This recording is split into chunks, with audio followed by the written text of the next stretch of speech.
Hi there, Luxury Home Show. I'm Sarah and I am House Obsessed on Instagram, and I'm also a micro property developer. This is my home in Southeast London. Come on in and have a look.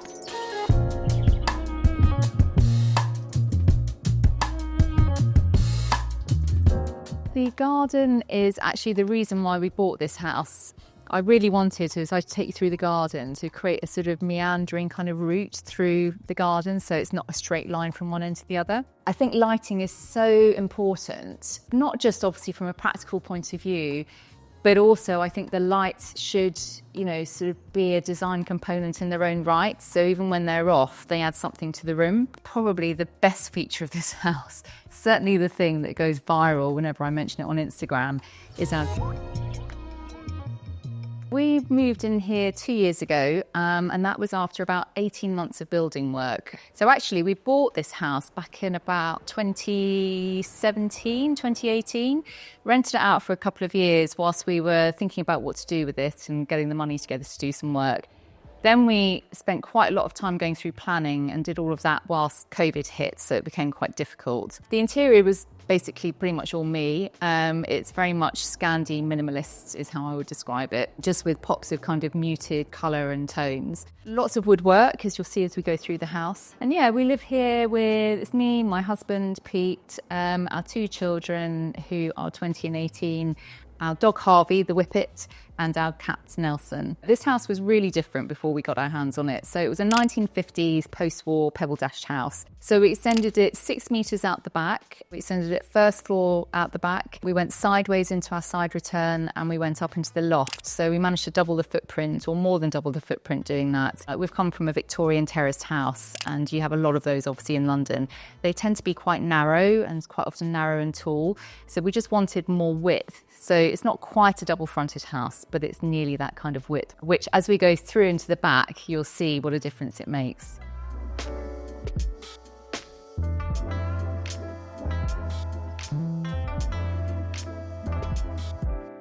So yeah, this is our open plan kitchen, diner, living space. We spend a lot of time back here.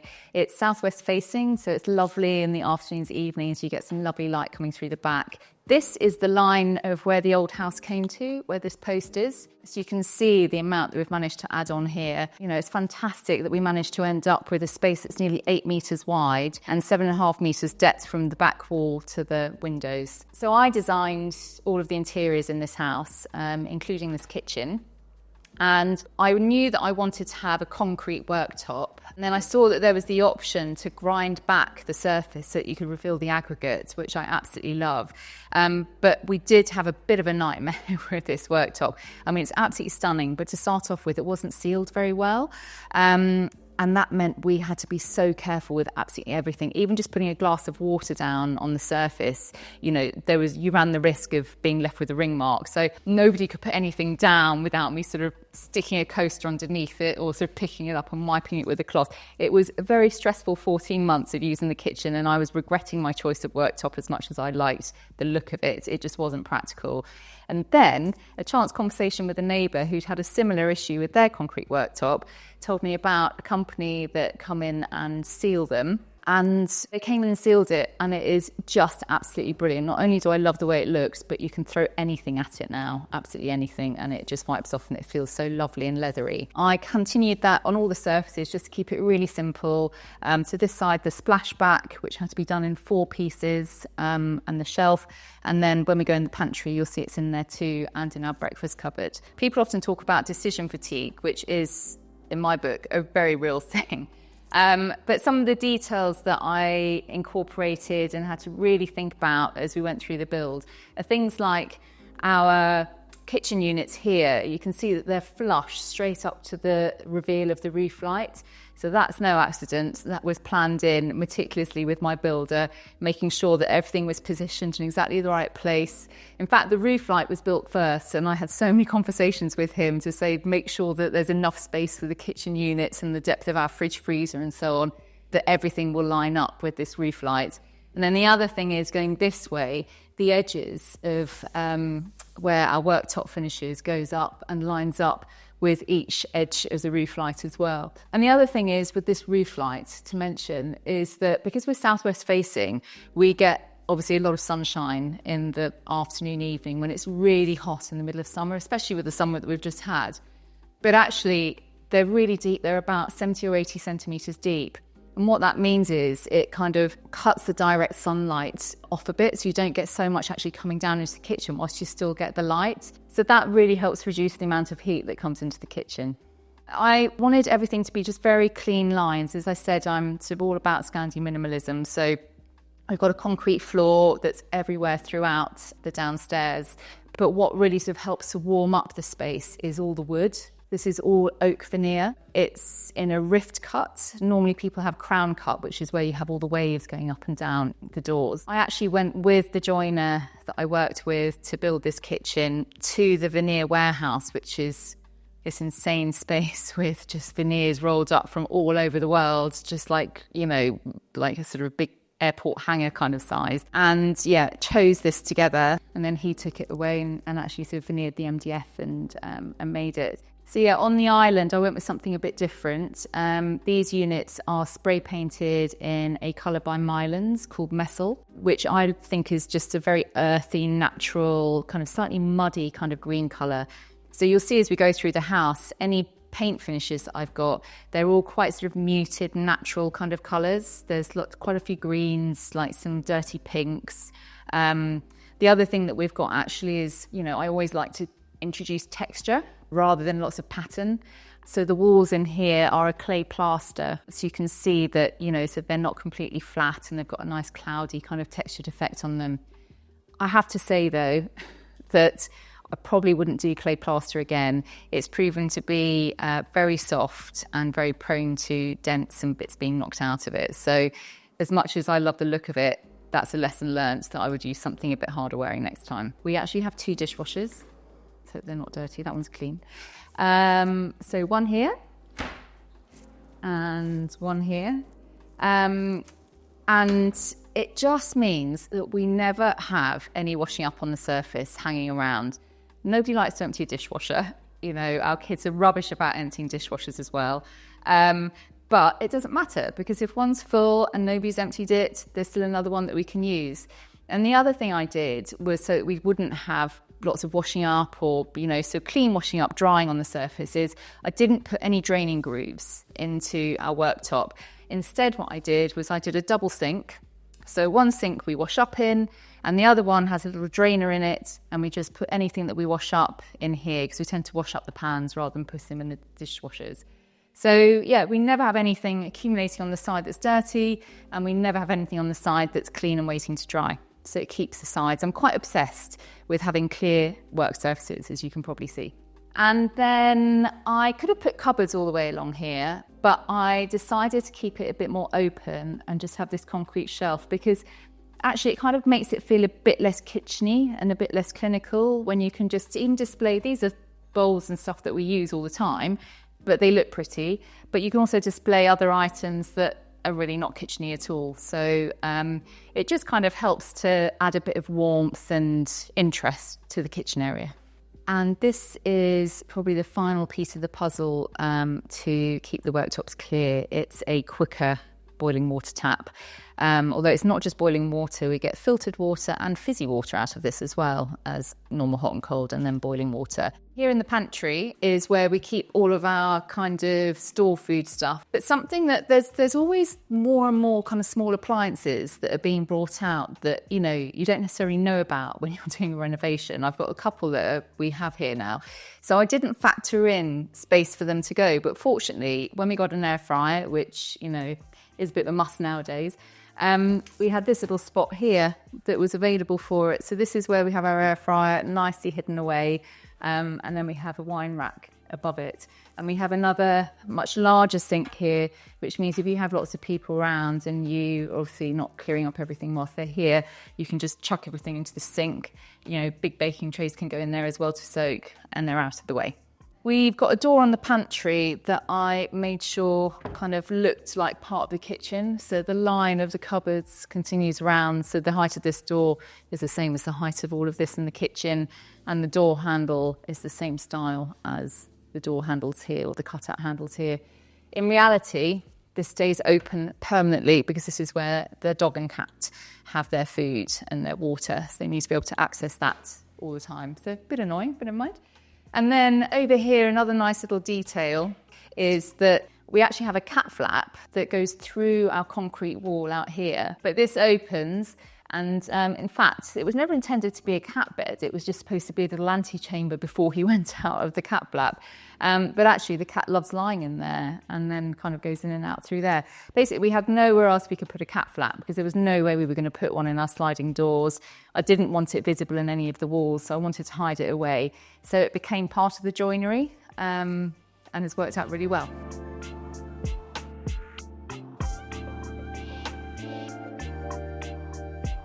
So yeah, this is our living area. Interesting, when we first moved in, it was kind of August, September, and that first winter we spent all of our time in the front room in the Snug because I think it's a bit more cosy. And then when it got to summer, we just thought, actually, we're not using this area at all. We found ourselves migrating naturally to this area and sitting here every night to watch TV just because, you know, you've got the back doors open, you've got the view of the garden. So actually we spend more time actually throughout the year sat here nowadays, but it's really good to have the two spaces so that if the kids are wanting to watch something else or, you know, they've got friends over or whatever, there's a separation between us. So it's quite open plan, there's a flow, but there's doors that you can shut to give yourselves privacy and to kind of keep the noise away from one another. But another thing that I did not want to have on show, because this is an open plan area, it's part kitchen, part dining, part living, was I didn't want a big TV on show. And my husband was adamant that having had quite a small TV in our old house, he wanted as big a TV as possible. So I designed this, our hidden TV cupboard. But actually trying to find a way to do these doors was a bit of a nightmare without spending a fortune. I wanted it to be flush when it's all shut. I didn't want anything sticking forwards from anything else. And I thought it would be simple, you know, surely there's just some hinges you can put on, but because the hinges have to go in the edge of the door rather than in the face of the door, it was actually a really difficult thing to do, and my joiner did a really fantastic job. And we came up with the idea of having one of these that would bifold back on itself, and then the other one is like this, just a single one. But because of the way these hinges are and it has to go into the edge of the adjacent one, we had to lose two cupboards. So this is a fixed piece of wood, you can't open it. And this is a fixed piece of wood, you can't open it. But frankly, we don't even fill all these cupboards. So we've got plenty of storage. So yeah, it worked out really well. Just something, again, really simple and sleek. But, you know, it took a lot of, you know, detailing to make sure that it lined up with the doorway. We actually built this nib out. There's no particular reason for this to be here, but so it lined up with the edge of the fireplace. This fireplace was a real head scratcher. It was really stressful figuring out how to do it in terms of regulations, you know, to do with fire and so on. We built this extra kind of little lip here in order that the heat would kind of be pushed outwards rather than going straight up onto the veneer and onto the TV.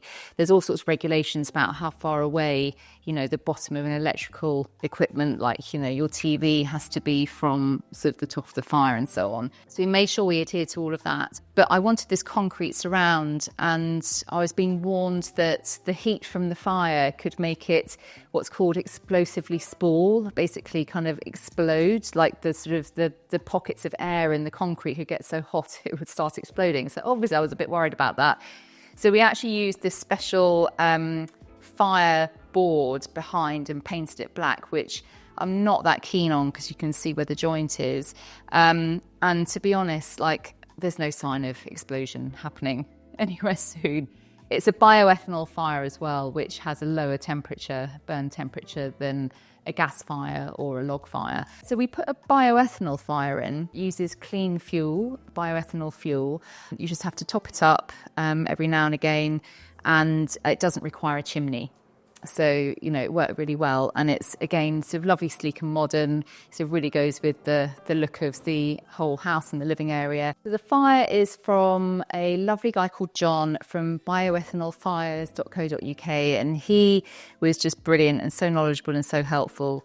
even if we did struggle to find out what to do about the back. But anyway, he was great. Yeah, we were in our old house for 22 years and we had the same sofa for those 22 years. And we always just said, when we move, we'll get a new sofa. And 22 years later, we finally moved and we finally got a new sofa. So we did a lot of research. This is from Hay and it's their Quilton design. It's modular, so you can kind of configure it however you want. But obviously we wanted a corner sofa so that it kind of sections off this area and there's more options for seating, watching TV, because we were thinking we need to fit 4 of us plus the cat and the dog on the sofa.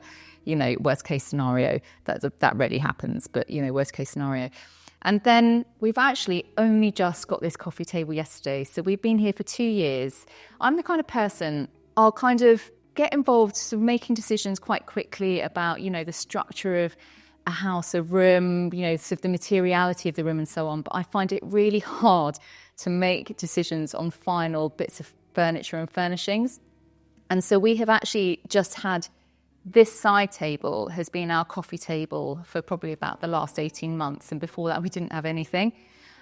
So I'm so chuffed that this has just arrived. It's from a new brand, actually, that's just arrived in the UK called Castlery. And it's this brown marble, which I realised, actually, I do obviously love it because it goes with the brown marble that I had chosen on this Anne Tradition table. And it just really grounds the space. It kind of brings that chair into the space finally. We got the side table to go with it as well. I absolutely love it. I'm just so pleased it's here and ready for this filming as well. You know, final bit of our open plan area is the dining area. And we wanted to put that by the back doors. And there was a bit of debate about whether we did the seating area by the back doors or the dining, and I just thought actually it's nice to sit and have meals closer to the outside, whereas you want to be more cozy and kind of, you know, in the inner sanctum of the house with the seating area. So we did it that way around. This dining table, again, I've had it for years actually. I bought it, I think it was from 2021. It's an Alvar Aalto finished designer table, very kind of Scandi, mid-century. And then the light is the Strand from Muto.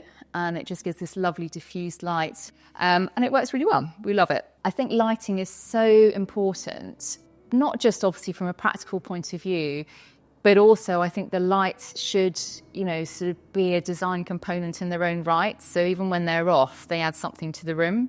So the Strand light here, I think, does that. These wall lights, which are from J. Adams, this is their Orbit wall lights. You know, it's got a really pleasing, lovely, smooth marble surface, just very subtle. So we've got 3 of those dotted around the space. And then over here, this is actually another Muto light. You can tell I like Muto. I have I'm a bit sick of lots of pendants over islands. Obviously, they're practical in terms of lighting a long length. Our island's like 3.2 metres long, but this is the linear light from Muto, and it is just the best light for the island. You know, it's got this lovely diffused light, so it gives perfect amount of brightness, you know, at night time. You know, it's just a brilliant task lighting, but without being too glaring in your face. It's just a really lovely soft light. And I just love how sleek it looks as well. So I'm really, really chuffed with that. And then you'll see there's no kind of recessed spots at all in our ceiling. I've got these tubular spots, which again add something to the room and to the ceiling. And then over here, I've got angled versions. So in the living space, we can direct them onto pictures, or, you know, onto, if you're reading on the sofa, they can be directed onto you. So they're a bit more versatile. You know, I've kept it quite simple. There's no need to like put a grid of lights all over your ceiling, but be a bit more purposeful about how you light your spaces.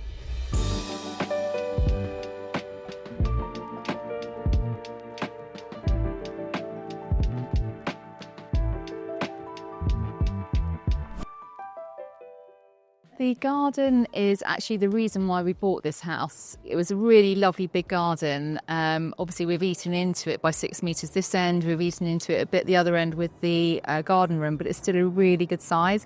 And it's wide. It's like 8 metres wide, so it just feels really generous. I really wanted, as I take you through the garden, to create a sort of meandering kind of route through the garden, so it's not a straight line from one end to the other. We started off with this big patio area. I decided not to continue the concrete floor outside, because I just thought that would end up just being too stark and probably it would just end up getting too kind of stained all the time.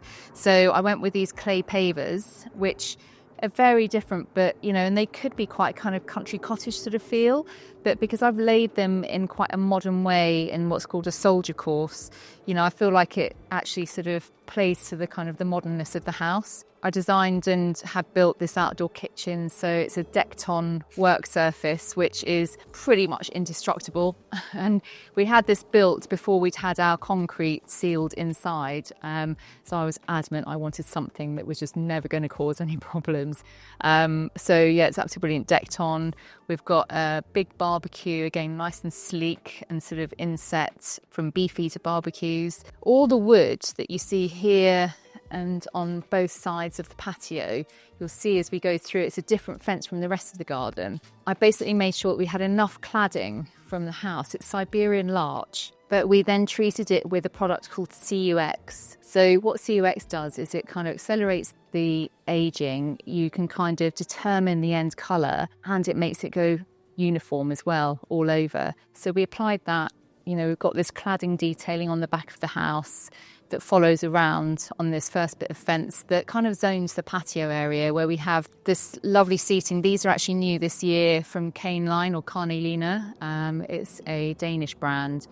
I went with a friend to Florence, and where we were staying in her house there, she had some of these Carnelina chairs, and I totally fell in love with them just from how they look, but they're actually also super comfortable. And because this area sort of backs onto the sort of flower bed in the garden, having a sofa and chairs here just felt like it's really cut off the space too much. So having 4 chairs, with spaces in between, just kind of keeps it feeling really nice and open, whilst you can still actually, sort of seat people and kind of be sociable. The coffee table is also Carnelina. It's their glace coffee table. Whereas these ones these were kind of much cheaper ones from M&S.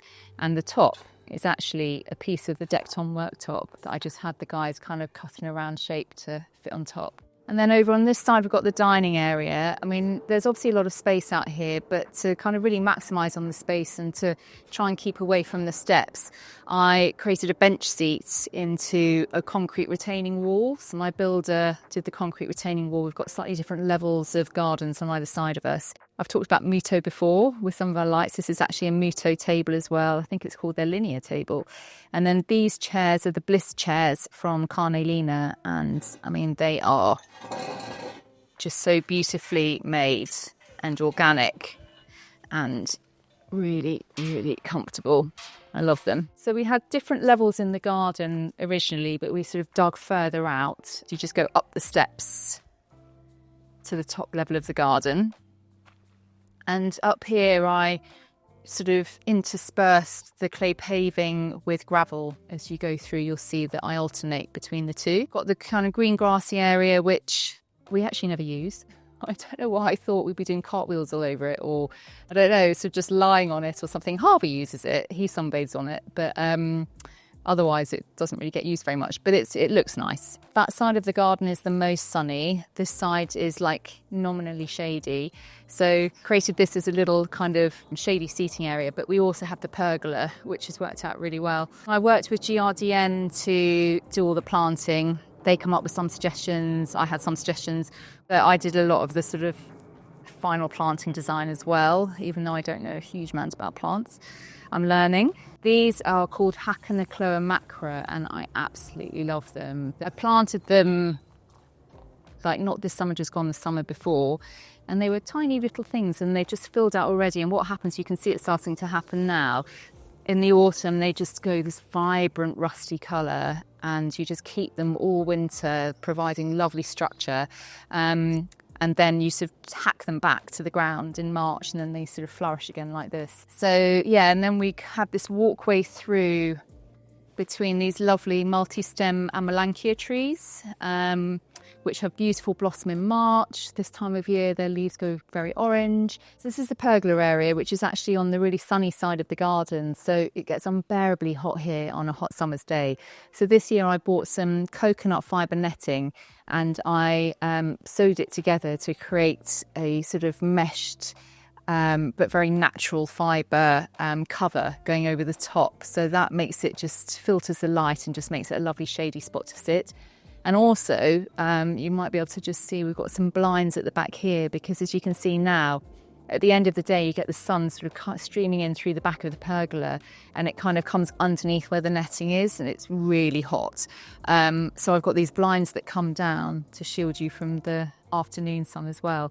So it's been a really lovely place to hang out when the rest of the garden is just too hot. And then, yeah, this final area, which is slightly raised up again, is our kind of sun deck. We have an outdoor shower, which I'll show you in a minute. And then we have our garden room, which was built by a great company called My Room in the Garden. And I went with them because I just love the detailing. They're a pair of young architects who really sort of care about that architectural detail. So you can see that we've got the vaulted ceiling that's all made out of ply. So this is all clad in a Chilean radiata ply, it's called. And they have a big CNC workshop, so everything gets cut off-site. They fix it all together off-site, and then they bring it in pieces, and it all goes up in a matter of days. So we've got a cork floor in here. The idea was it was kind of a teen hangout. They never really come in here.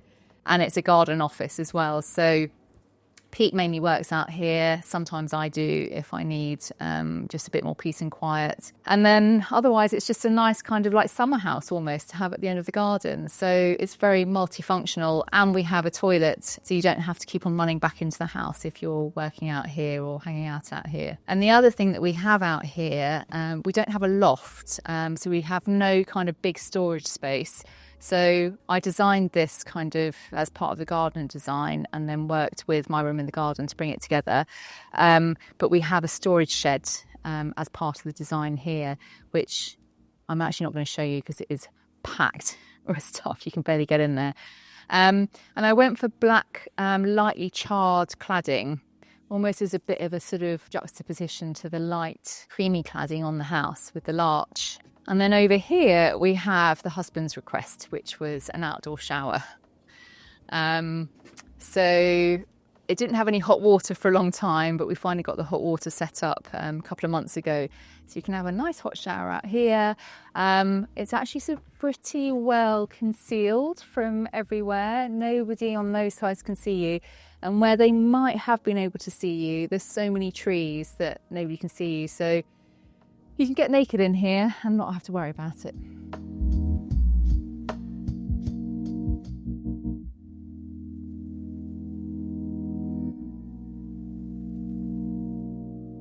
Yeah, so back inside now, connecting through from the open plan living area, we have a study. We have big sliding doors that you can pull across to close off the different areas. So it gives a bit more flexibility. It's kind of, I guess it's called broken plan space rather than open plan. Although it's in the middle of the house, the middle kind of footprint of the house, so it's not directly leading out, it doesn't have windows or doors directly outside.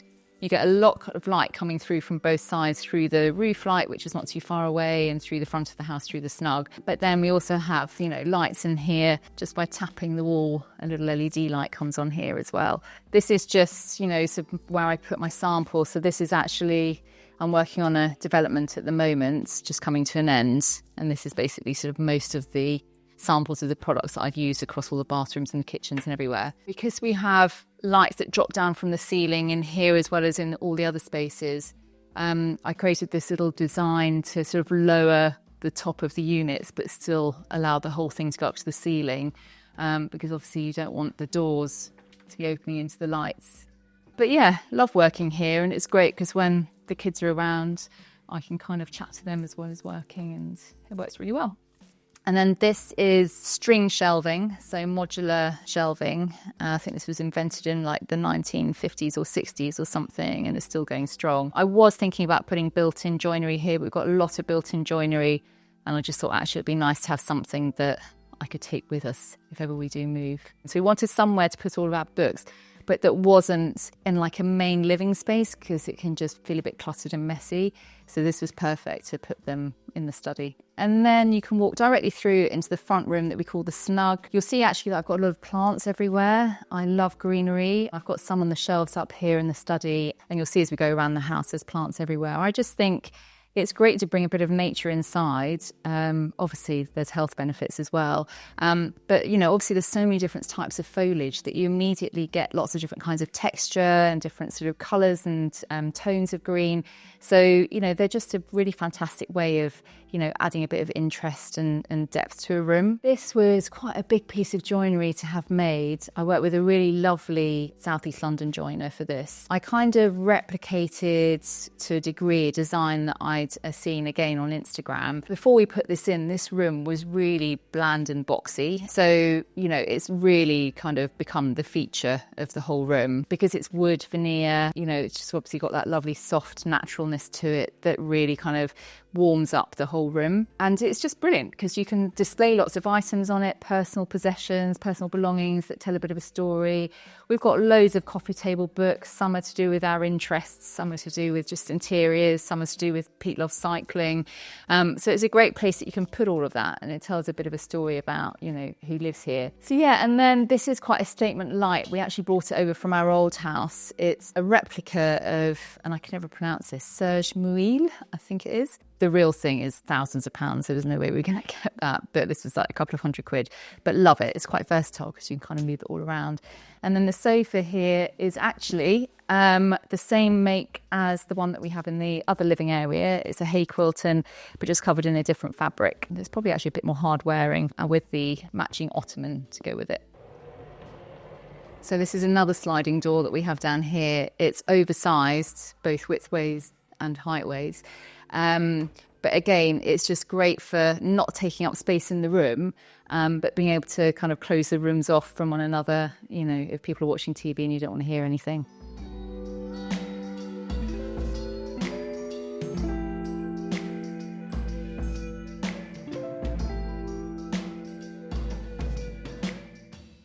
And then through here we have the boot room. Actually, it's got another sliding door, which never really gets shut. Brilliant for storage, putting away all the clothes and the shoes, although inevitably everybody comes in and the shoes get left right down here.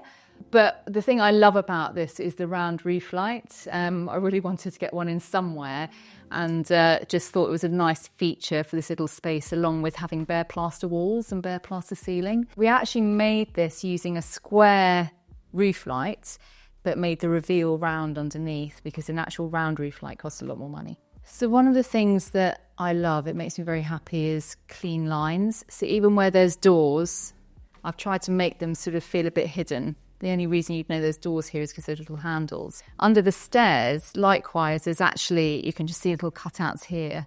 There's storage under the stairs that looks like it's just all part of the stair design. And we have all of our hot water tank and everything under here. And then on this side, again, all just part of the panelling design. There's the downstairs loo in here. So yeah, this is the smallest room in the house, obviously, but probably one of the hardest working because it's not just a toilet. It's also where we do all of our laundry. We've got a washing machine and a tumble dryer hidden away. And probably the best feature of this house, certainly the thing that goes viral whenever I mention it on Instagram, is our drying cupboard. Such a simple thing, really. You know, it's a bit like old-fashioned airing cupboards that houses used to have, but it has a couple of drying racks that can pull out. It has a hanging rail. We can fit pretty much 2 loads of washing in here at a push for 4 people. We have a dehumidifier inside that I set off for 3 hours. Everything gets dry within 3 hours. And we have a little tube heater just for belts and braces to give a bit of heat in the cupboard. But what I also did, because I was a bit concerned about would it need air circulation, with this V-groove design that you'll see replicated all over the house, I just got my builder to go all the way through about 20 centimetres top and bottom so that you can get a bit of airflow as well. But honestly, this just means we never have washing hanging anywhere in the house. It's brilliant.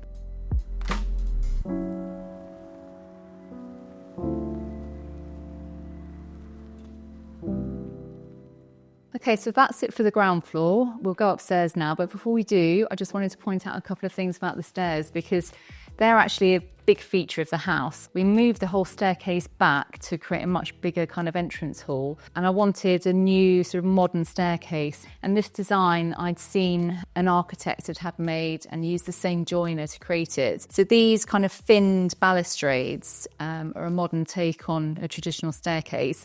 But what's really lovely as we go up, you'll see some of these continue all the way up through the house. So the 2 flights of stairs are kind of more continuous. And the other thing that you'll see as we go around the house is that we have flush skirtings everywhere. So these are just very sort of modern minimalist details that take a bit of thinking about, and definitely a builder who's kind of really happy to give it a go and sort of make the effort, which mine was, fortunately. But yes, we've got flush skirtings with a 10mm shadow gap all over the house.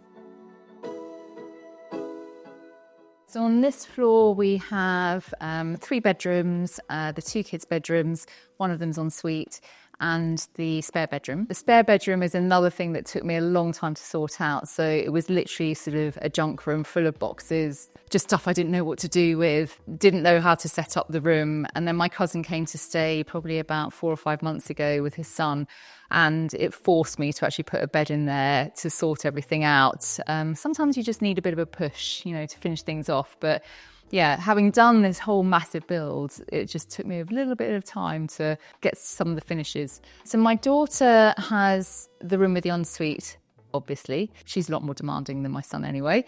But actually, his room is to my right, and to my left is, the general bathroom that serves a spare room as well. But because we rarely have guests, it's just his bathroom, really. But yeah, so in here, I offset the kind of quite busy, sort of darker kind of floor and wall tile with this lovely birch ply joinery.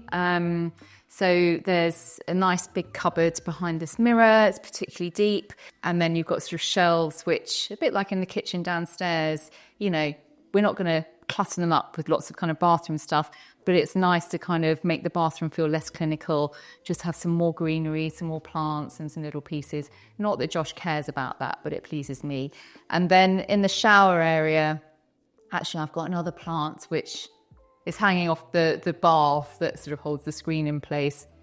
And Josh is always saying, he's been here for 2 years using that, and he's always having to battle past the plant to go into the shower. It's like, when are you going to get rid of that plant? When are you going to hang it up properly?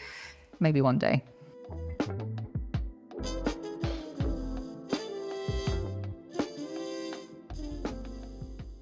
So this is my son's room, Josh's room. He's actually gone off to university now, so I can make it nice and pretty whilst he's away. Normally, it's a floor drobe. We won't go there.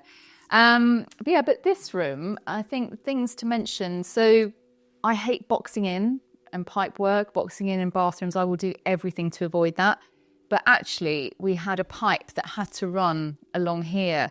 So I created a bit of a design with this wall to make it seem intentional and to make this seem like an alcove that's been created rather than just having a box running along the top of the room. And this is CNC cut MDF to create this panelling that we then painted in another green Mylands colour called Serpentine.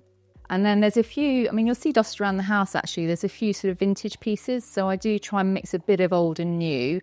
So this is something I bought at Ardingly Antiques Fair. I think this was probably an eBay thing. In fact, there seems to be quite a lot of vintagey stuff in his room. I think this was something we inherited from a relative. I bought this on eBay and refurbished it myself, like when Josh was quite young, but it's kind of come here as well. So you'll see there's kind of a few sort of eBay purchases, vintage pieces mixed with some new things. So yeah, this is my daughter Sophia's room. We won't go through this in detail because it's got all her personal possessions. She still lives at home.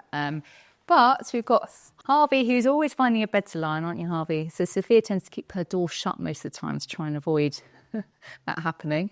This is actually Pax IKEA wardrobes. A bit of a surprise because this last door is actually not a wardrobe door, it's the door into her ensuite bathroom. I love pink and green, so I chose this combination. This again is CNC cut joinery, which opens up to a lovely big cupboard. Very messy in there. So we're not one of those families who has really neat cupboard interiors. Some people do, but I don't know how. And then she has a shower in here. So this was a bespoke made crittle door with a very pleasing shutting sound. Do that again. plunk. And yeah, she's got quite a decent sized shower in there actually. But I kept this side glass as well, made it a sort of corner unit so that you get the light from the window coming through into the shower so it's not too dark.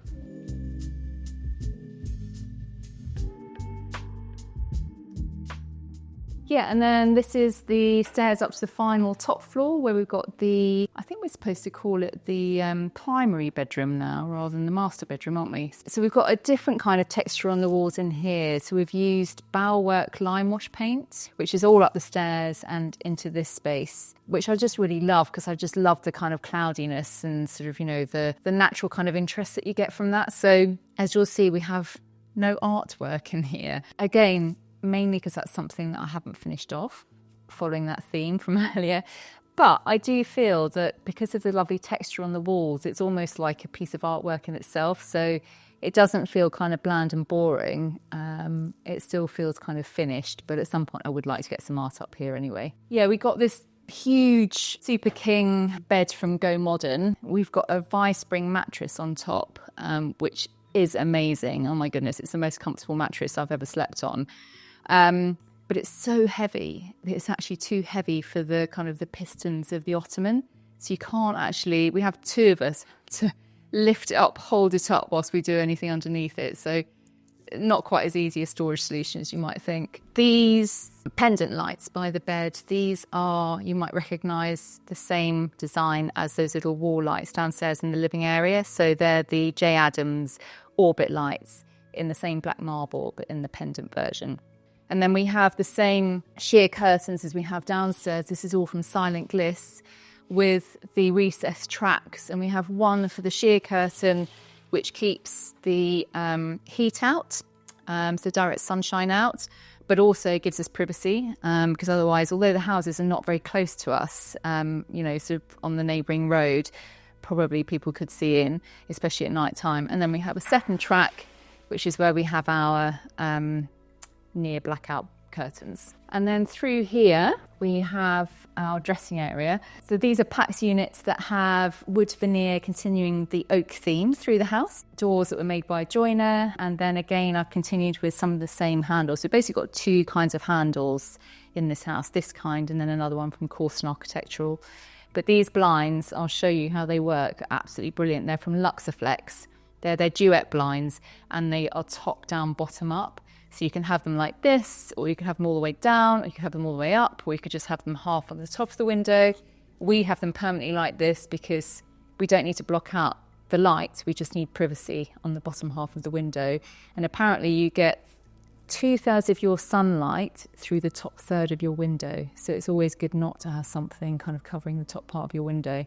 And then this is our ensuite bathroom, and we've got the same blinds in here. I'll show you how it works. So it's automatic.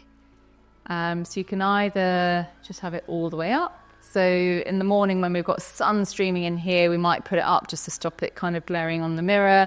And it's just fantastic because, you know, we can just use a remote control for it. Yeah, these tiles are obviously quite a statement. They are from Domus. I've got a few tiles from Domus, and ideally I would have loved marble or a natural stone. Then I went into Domus and I showed them a picture of, you know, sort of a bathroom that was my inspiration for our ensuite. And one of the guys there said, "Oh, what about this?" and showed me this tile. Totally fell in love with it. I've used it here and I'm actually using it on my current development as well. And I've taken it up the wall here, created this ledge with a mitered edge on the corner. And then we've used micro cement in here on the walls and the ceiling. Again, it's that kind of cloudy textured effect that, you know, I've talked about that I really love.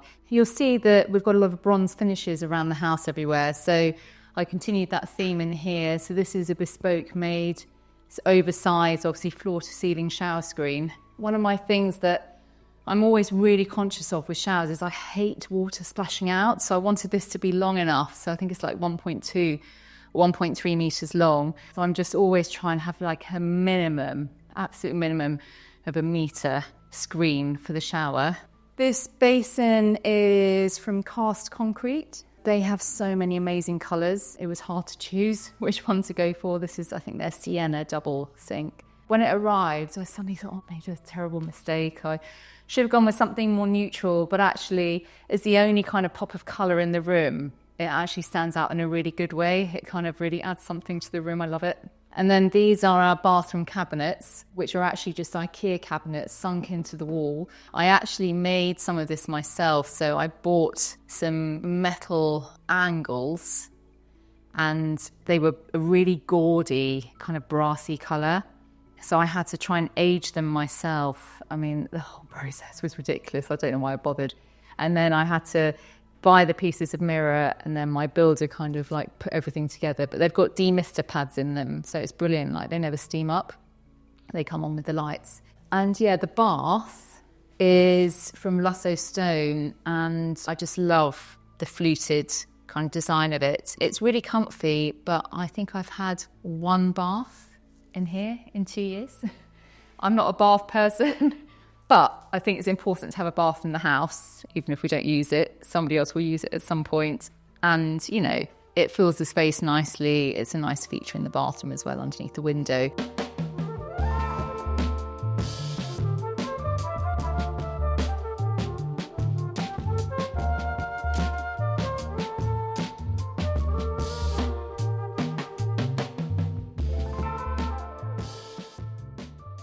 So that's it for the house tour. I hope you enjoyed it. If you want to find out more about what I'm up to with my development projects or see more of things around the house, you can find me at House Obsessed on Instagram. But otherwise, thanks for watching and maybe see you again. Bye. Hi Luxury Home Show, I'm Natalie Glaze and this is my house in southwest London. Come on in for a tour.